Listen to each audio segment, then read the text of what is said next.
खास खबर देख रहे हैं आप और मैं हूं आपके साथ अवंतिका श्रीवास्तव। बुलेटिन की शुरुआत करेंगे दिल्ली से मिल रही बड़ी खबर के साथ। पीएफआई संस्था से जुड़े कई सदस्यों और संस्था के खिलाफ छापामार कार्रवाई लगातार जारी।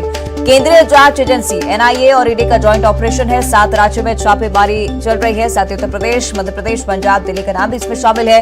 केरल, गुजरात, कर्नाटक, असम, ये तमाम वो राज्य हैं जहां पर छापामार कार्रवाई जारी है। आपको बता दें कि पीएफआई केस में लगातार कार्रवाई का दौर जारी। और इस बीच मध्य प्रदेश पुलिस का पीएफआई के ठिकानों पर ताबड़तोड़ छापा जारी है। भोपाल, इंदौर, उज्जैन समेत 6 से 7 शहरों में छापामार कार्रवाई चल रही है। एमपी एटीएस ने कई संदिग्ध लोगों को हिरासत में लिया है। एमपी के साथ 7 राज्यों में ये कार्रवाई चल रही है। उत्तर प्रदेश, मध्य प्रदेश, पंजाब, दिल्ली, केरल, गुजरात, कर्नाटक, असम में छापामार कार्रवाई चल रही है। और आपको बता दें कि भोपाल से जानकारी निकलकर सामने आ रही है कि अभी तक पीएफआई के 4 सदस्यों को गिरफ्तार किया गया है। पीएफआई के 3 सदस्यों को इंदौर से कस्टडी में लिया गया है। भोपाल से भी एक व्यक्ति को पकड़ा गया है। इंदौर से तौसीफ अहमद, यूसुफ मौलानी, दानिश गौरी को पुलिस ने पकड़ा है। अब्दुल रऊफ बेलिम को भोपाल से पकड़ा गया है। इंदौर का ही रहने वाला है अब्दुल भी। जिला बदर की कार्रवाई के बाद अब्दुल रऊफ रहा था भोपाल में और पीएफआई के 4 सदस्यों से पूछताछ के बाद आज फिर से बड़ी कार्रवाई की गई।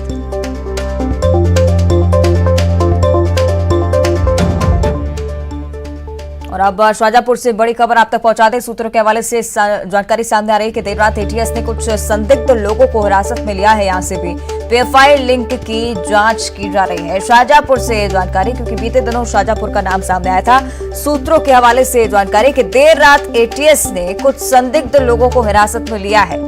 पीएफआई लिंक की जांच हो रही है। पीएफआई का मामला जिसमें छापामार कार्रवाई चल रही है, इसमें शाहजहांपुर से भी कुछ लोगों को हिरासत में लिया गया है। ज्यादा जानकारी लेंगे सोए के सुनील हमारे साथ जुड़ रहे हैं। सुनील, क्या कुछ जानकारी इस पर? मिली उसके मुताबिक शाहजहांपुर में जो है देर रात एटीएस की टीम ने छापेमार कार्रवाई की है, दबिश दी है और संदिग्ध लोगों को हिरासत में लिया है। इस पूरे मामले में जो स्थानीय पुलिस है, उनके अधिकारी लगातार टीम के साथ थे और पुलिस अधीक्षक ने भी मोबाइल पर सूचना दी, लेकिन अधिकृत तौर पर बहुत ज्यादा जानकारी इस पूरे मामले में मिल नहीं पाई है कि एटीएस ने कुल कितने लोगों को हिरासत में लिया है, उनसे क्या बातचीत की जा रही है। लेकिन सूत्रों के मुताबिक पीएफआई लिंक से जुड़े तमाम बिंदुओं को लेकर जो है संदिग्ध लोगों से पूछताछ की जा रही है और उन्हें यही जिले के ही एक अन्य स्थानों पर रखा गया है।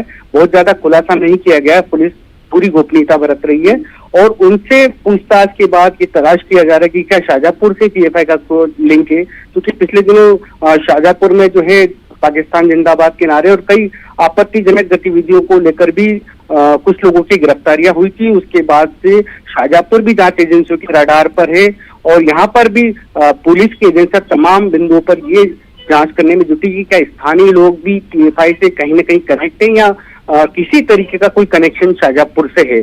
तो एटीएस ने कुछ लोगों को हिरासत में लिया है।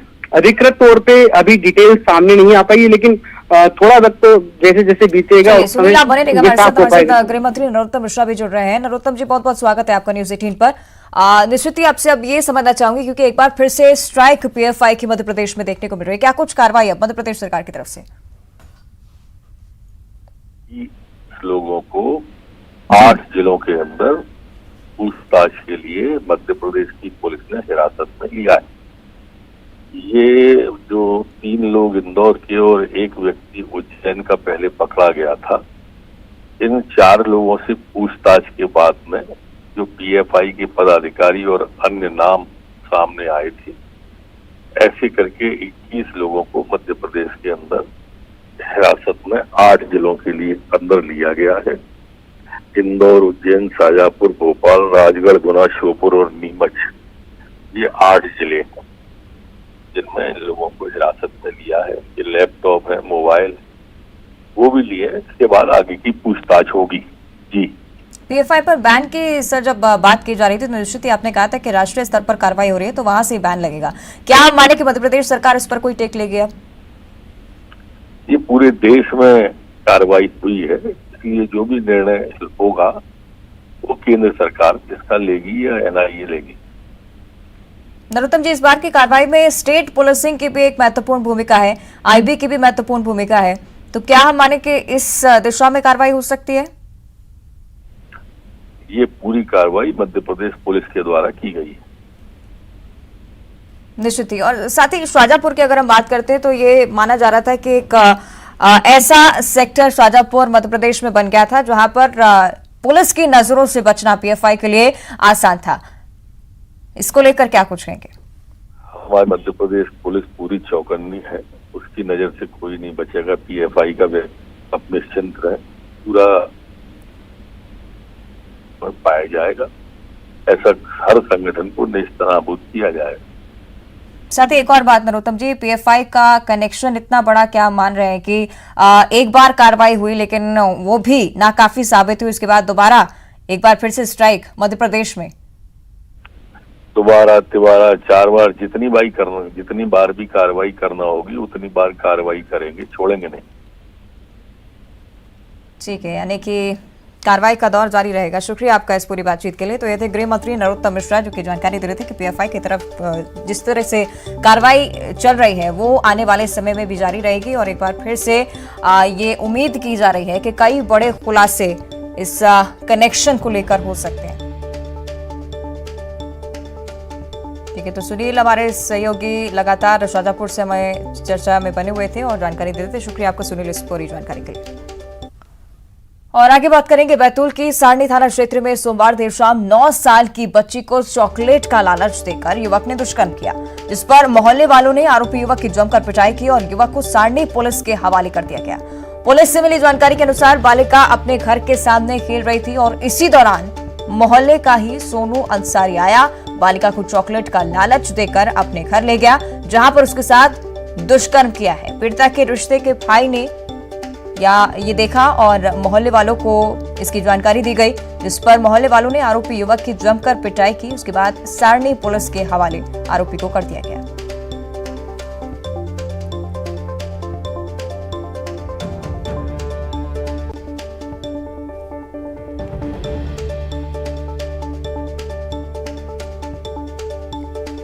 और दर खरगोन जिला मुख्यालय से 25 किलोमीटर दूर बैजापुर में 1.5 साल की मासूम खेलते खेलते पानी से भरी बाल्टी में जा गिरी, जिससे उसकी मौत हो गई। घटना के समय बच्ची अपने 5 साल के भाई के साथ खेल रही थी और जब घटना हुई तब उस वक्त दोनों बच्चे घर में अकेले थे।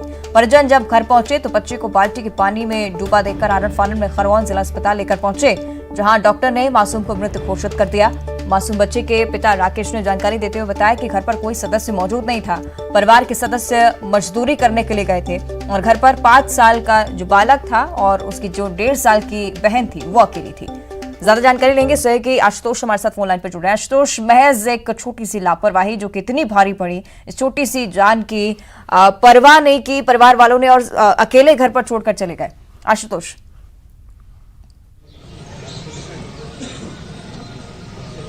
जी अवंतिका, मैं बताना चाहूंगा ये बरूड़ थाना का बेजापुरा गांव है। वहाँ जो मासूम थी, 15 महीने की मासूम थी, वो घर पर ही थी। 5 वर्षीय बालक था और इस दौरान जो है वो बाल्टी में खेलते खेलते बाल्टी में चली गई और बाल्टी में डूबने से उसकी मौत हो गई।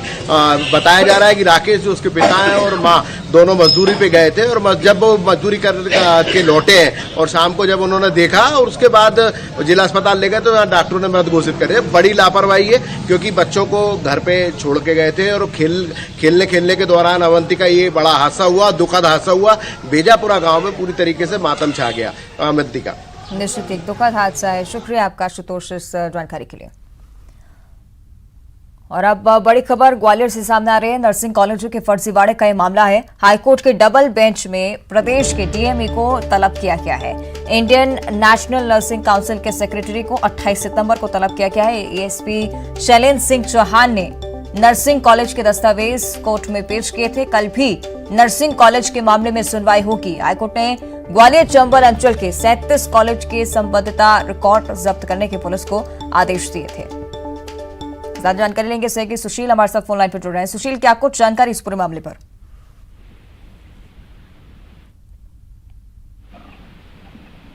सुशील, आप सुन पा रहे हैं मुझे? चलिए कोशिश करेंगे हम संपर्क करें, लेकिन देखिए किस तरह से नर्सिंग कॉलेज के फर्जीवाड़े के मामले में तलब किया गया है डीएमओ को। ज्यादा जानकारी लेंगे सहयोगी सुशील एक बार फिर से कोशिश करेंगे संपर्क करने की। सुशील, आप सुन पा रहे हैं मुझे? बिल्कुल जानकारी देखिए, ये ग्वालियर चंबल अंचल में जो फर्जी नर्सिंग कॉलेज को लेकर जो याचिका लगी हुई थी, उस याचिका की सुनवाई हुई थी हाई कोर्ट में। अब इसमें डीएमई जो डायरेक्टरेट ऑफ मेडिकल एजुकेशन है, उनको तलब किया है और लगातार जो फर्जीवाड़ा मामले में कार्रवाई की जा रही थी, उसको लेकर भी नाराजगी हाई कोर्ट ने जताई थी। अब इसमें अगली जो सुनवाई होगी उसमें डीएमई को पेश होना पड़ेगा और 23 जो कॉलेज है उनके खिलाफ जो है फर्जी तरीके से कॉलेज का संचालन करने की शिकायतें पाई गई थी। और यही वजह है कि हाई कोर्ट ने पिछली सुनवाई में नर्सिंग काउंसिल को इन कॉलेजों के दस्तावेज जब्त करके पेश करने का आदेश दिया था। यही वजह है कि जब दस्तावेज पेश किए गए उसके बाद जो है अब डीएमई को इस मामले में तलब किया गया है। ठीक है, बहुत बहुत धन्यवाद आपका सुशील इस जानकारी के लिए। और अब इंदौर के लिहाज से बेहद महत्वपूर्ण खबर, सफाई के साथ साथ टूरिज्म मैनेजमेंट में भी इंदौर अव्वल है और इसलिए आज विश्व पर्यटन दिवस पर इंदौर को राष्ट्रीय पर्यटन पुरस्कार दिया जाएगा। इंदौर को देश में पर्यटन स्थल के नागरिक प्रबंधन के लिए ये पुरस्कार दिया जाएगा। मेयर पुष्पमित्र भार्गव नई दिल्ली में ये अवार्ड लेंगे। पर्यटन स्थल की समग्र स्वच्छता, अपशिष्ट प्रबंधन, साथ ही रिड्यूस, रीयूज, रिसाइकल, रिकवर, पर्यावरण और सुरक्षा के मापदंडों पर भी देश भर में इंदौर खरा उतरा। एक बार फिर से गौरवान्वित महसूस करवाया है इंदौर शहर ने। टूरिज्म मैनेजमेंट के मामले में भी इंदौर अव्वल। विश्व पर्यटन दिवस और इंदौर को आज राष्ट्रीय पर्यटन पुरस्कार से सम्मानित किया जाना है। इंदौर के मेयर पुष्पमित्र भार्गव नई दिल्ली में अवार्ड लेंगे। आपको बता दें कि पर्यावरण सुरक्षा के मापदंडों पर भी इंदौर देश भर में खरा उतरा है। प्रबंधन के लिए पुरस्कार दिया जाएगा।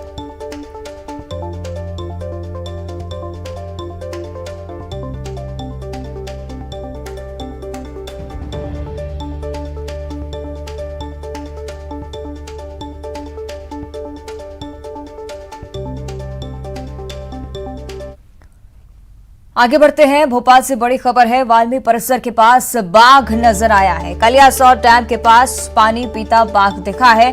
लोगों ने कैमरे में उसकी तस्वीरें कैद की हैं। सोमवार की शाम ये बाघ नजर आया। भोपाल से जानकारी सामने आ रही है। वाल्मी परिसर के पास बाघ दिखा है। कलियासौर डैम के पास पानी पीता हुआ बाघ नजर आया। लोगों ने कैमरे में इसकी तस्वीरें कैद की हैं। सोमवार की शाम थी जब बाघ यहां पर देखा गया। वाल्मी परिसर वो क्षेत्र बताया जा रहा है जहां पर बाघ नजर आए हैं। कलियासौर डैम का वो ये क्षेत्र है जो निश्चित ही कई बार चर्चाओं में रहा बाघ की मौजूदगी को लेकर। एक बार फिर से वहां पर बाघ पानी पीता तस्वीरों में कैद हुआ है। तो तस्वीरें आपकी टीवी स्क्रीन पर हैं। लोगों ने कैमरे में बाघ की तस्वीरें रिकॉर्ड की हैं।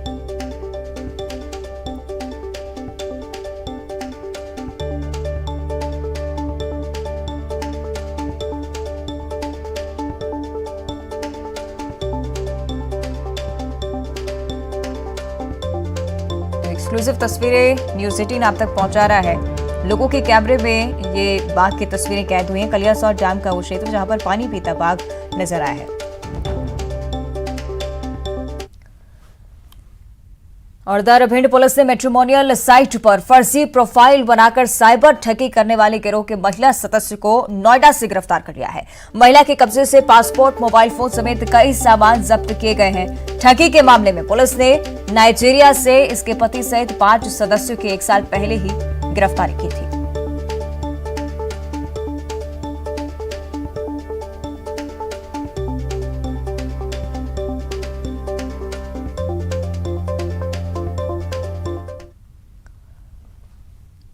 और दर खरगोन में कुंदा नदी किनारे बसे बसनेर, कुम्हरखेड़ा और बेडिया गांव में आबकारी विभाग ने अवैध शराब के ठिकानों पर छापामार कार्रवाई की। आबकारी विभाग की टीम ने मौके से 90 लीटर हाथ भट्टी शराब और देसी मदिरा के 2 दर्जन पैकेट जब्त किए हैं। अवैध शराब बनाने के लिए रखे करीब 1200 किलोग्राम महुआ लहान को भी नष्ट किया गया।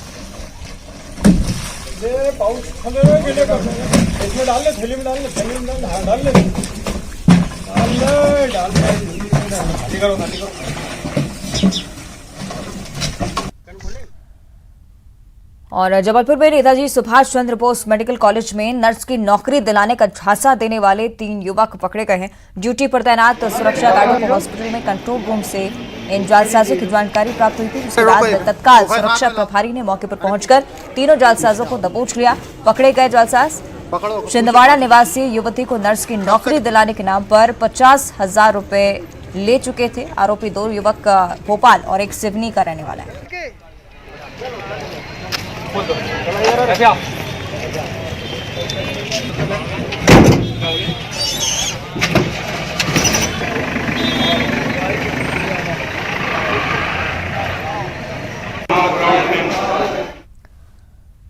और अब भोपाल से इस वक्त की बड़ी खबर, मध्य प्रदेश पुलिस की बड़ी कार्रवाई देखने को मिली है। पीएफआई पर एमपी पुलिस की बड़ी कार्रवाई, 8 जिलों से 21 लोगों को गिरफ्तार किया गया है। पूर्व हुई गिरफ्तारी के बाद लीड मिली, उसके बाद इस कार्रवाई को अंजाम दिया गया। 8 जिलों से 21 लोग गिरफ्तार किए गए हैं। मध्य प्रदेश पुलिस की बड़ी कार्रवाई। आपको बता दें कि मध्य प्रदेश में पीएफआई पर लगातार एक्शन लिया जा रहा है। ज्यादा जानकारी लेंगे सहयोगी मनोज हमारे साथ फोन लाइन पर जुड़ रहे हैं। मनोज, क्या कुछ अपडेट? जी बिल्कुल, लगातार सुबह 4 बजे से ये कार्रवाई जारी है और इस कार्रवाई में भोपाल, इंदौर, उज्जैन, बुरहानपुर, शाजापुर ऐसे करीब मालवा अंचल के जिलों को मिला के 8 जगहों पर जो है 8 जिलों में जो है ये कार्रवाई चल रही है और इस कार्रवाई के दौरान करीब 21 लोगों को गिरफ्तार किया गया है। जो 4 लीडर जो इंदौर और उज्जैन से गिरफ्तार किए गए थे एनआईए ईडी के जरिए, एमपी एटीएस ने बाद में एफआईआर दर्ज करके इनको 30 सितंबर तक की कस्टडी में लिया था। उनसे जब पूछताछ की गई तो ये पूरी एक नेटवर्क का पता चला और इसी नेटवर्क से जुड़े हुए जो कि लगातार इन लीडर्स के संपर्क में थे, इनके इशारे पे लगातार पीएफआई को मध्य प्रदेश में मजबूत कर रहे थे, देश विरोधी गतिविधियां संचालित कर रहे थे, युवाओं को बरगलाने का काम कर रहे थे और कट्टरपंथी विचारधारा को फैलाने का काम कर रहे थे। तो देश के खिलाफ एक बड़ी साजिश मध्य प्रदेश में बैठकर रची जा रही थी और यही कारण है कि अब इन पर शिकंजा कसना शुरू कर दिया। आईबी के इनपुट पर लगातार एमपी एटीएस कार्रवाई कर रही है, एमपी की पुलिस लगातार कार्रवाई कर रही है और 8 जिलों में छापेमार कार्रवाई के दौरान 21 लोगों को गिरफ्तार किया गया। चलिए, यानी कि कार्रवाई का दौर लगातार जारी है। शुक्रिया आपका मनोज इस जानकारी के लिए। और इधर मंडला के महाराजपुर थाने के सामने डिवाइडर से टकराकर एक एम्बुलेंस पलट गई। एम्बुलेंस में ड्राइवर और 6 महिलाएं सवार थी। दुर्घटना में 3 लोगों को मामूली चोटें आई हैं। लोगों की मदद से सभी को जिला अस्पताल पहुंचाया गया।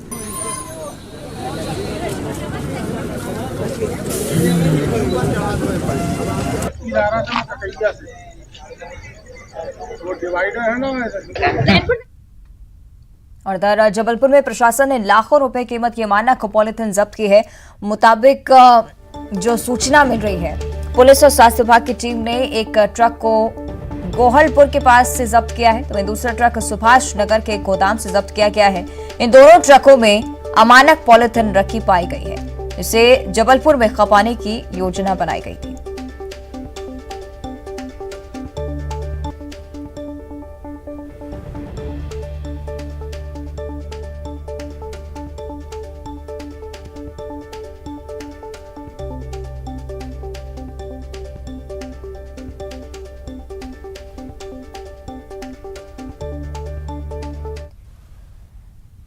आगे बढ़ते बात करेंगे जापान की। प्रधानमंत्री नरेंद्र मोदी जापान के दौरे पर हैं और शिंजो आबे को श्रद्धांजलि आज वो अर्पित करेंगे। जापान के पीएम किशिदा से मुलाकात भी करेंगे। आबे की पत्नी से भी प्रधानमंत्री नरेंद्र मोदी मुलाकात करेंगे, ठानेस बताएंगे। तो जापान की हम बात करें, प्रधानमंत्री नरेंद्र मोदी जापान दौरे पर शिंजो आबे को श्रद्धांजलि अर्पित करेंगे। साथ ही जापान के पीएम किशिदा से भी मुलाकात करने वाले हैं। शिंजो आबे की पत्नी से भी मुलाकात करेंगे पीएम मोदी।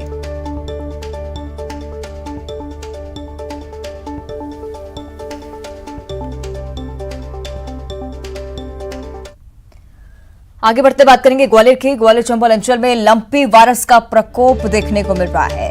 अंचल में 24 घंटे के अंदर 264 पशुओं में लंपी के लक्षण देखने को मिले हैं। 24 घंटे में अंचल में 5 गायों की मौत भी हो चुकी है। अब तक कुल 14 गायों की मौत दर्ज की गई है। ग्वालियर चंबल में अब तक 1332 पशु लंपी वायरस की चपेट में आए हैं। सोमवार तक 25,000 से ज्यादा पशुओं का वैक्सीनेशन भी हुआ है।